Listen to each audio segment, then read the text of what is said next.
The world was once bathed in sunlight, a world of clear skies and bright life.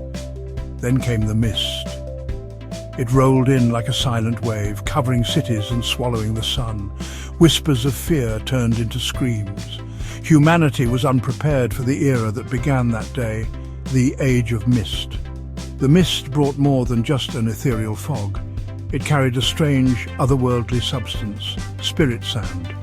This shimmering sand, imbued with the very essence of the mist, permeated everything.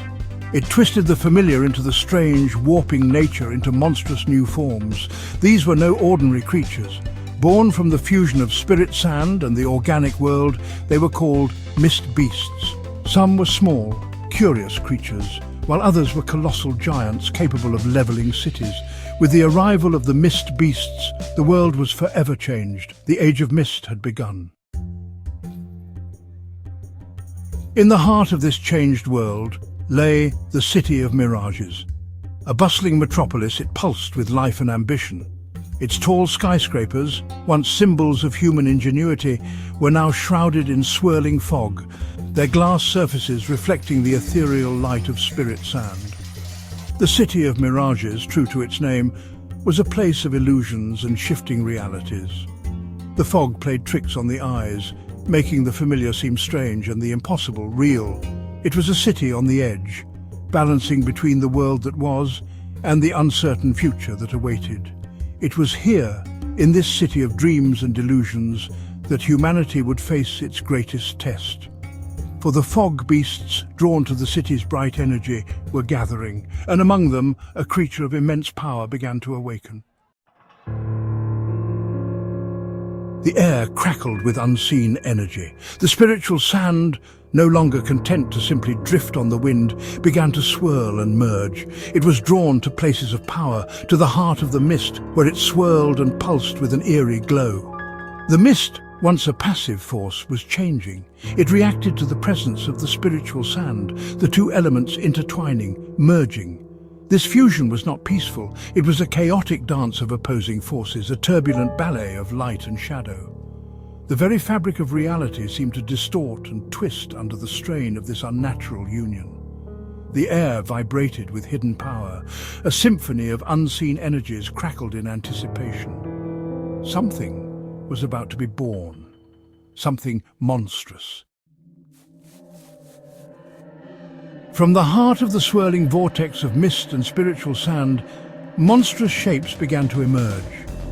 These were grotesque parodies of familiar creatures, twisted and warped by the unnatural fusion that birthed them. Some were smooth and snake-like, their scales shimmering with an oily, iridescent sheen. Others lumbered on thick, knotted limbs, their eyes glowing with malevolent intelligence. Each one was a nightmare given form, a testament to the terrifying power of the mist. These were the mist beasts, each a unique and terrifying predator, driven by an insatiable hunger. They spread out from the heart of the mist, drawn by the scent of life, their gazes fixed on the unsuspecting city below. Chapter 5. A Battle for Survival. The people of the City of Mirages weren't caught off guard. They had learned to adapt, to survive in this new, dangerous world. They forged weapons from the same spirit sand that threatened to consume them, learning to use its power for their protection. When the first wave of mist beasts crashed against the city walls, they were met with a furious hail of energy blasts and shimmering blades. The defenders of the City of Mirages fought with the desperation of the doomed, knowing their very survival was at stake. The battle raged for days, a chaotic dance of death and destruction. The streets ran red with the blood of both humans and beasts, the air thick with the smell of fear and burning flesh.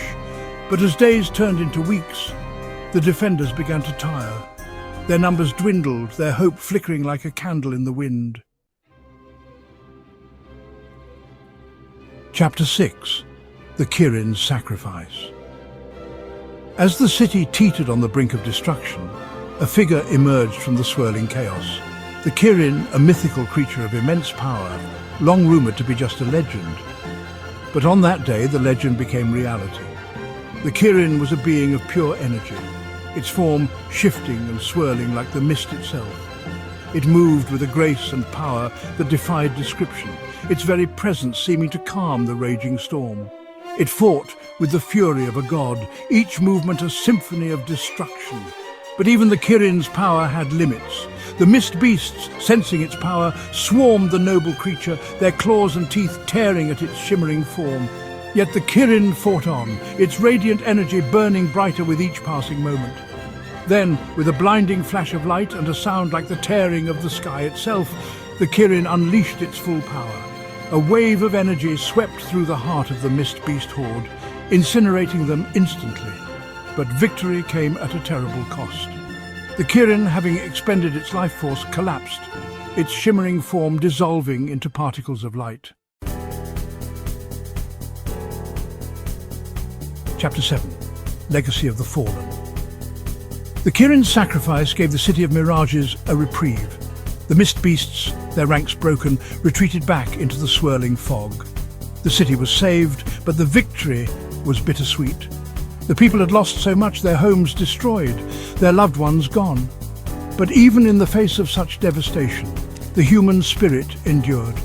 They rebuilt their city, stronger than before, their resolve hardened in the fires of hardship. And they vowed to never forget the sacrifice of the Kirin, the creature that gave its life to save them. The Kirin's sacrifice became a symbol of hope, a reminder that even in the darkest of times, light can prevail. Its memory lived on in the hearts of the people, a beacon of inspiration for future generations. Section 8. Echoes of the Past.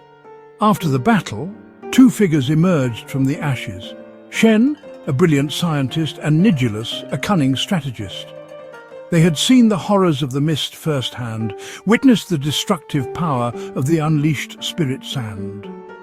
Together, they dedicated their lives to understanding the mist, unraveling its secrets and harnessing its power. Shen, with his sharp intellect, sought to uncover the scientific principles behind the mist, to find a way to control its unpredictable nature. Nihilus, with his keen mind and ruthless pragmatism, sought to use the mist as a weapon, a tool to reshape the world in his image. Their paths diverged, their goals leading them down different roads.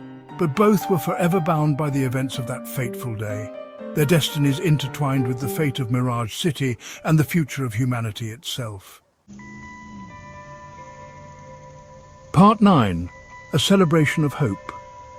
Every year, on the anniversary of Kirin's sacrifice, the people of the City of Mirages hold a memorial celebration. They gather in the shadow of a towering monument built to honor Kirin, its shimmering surface reflecting the ever-present mist.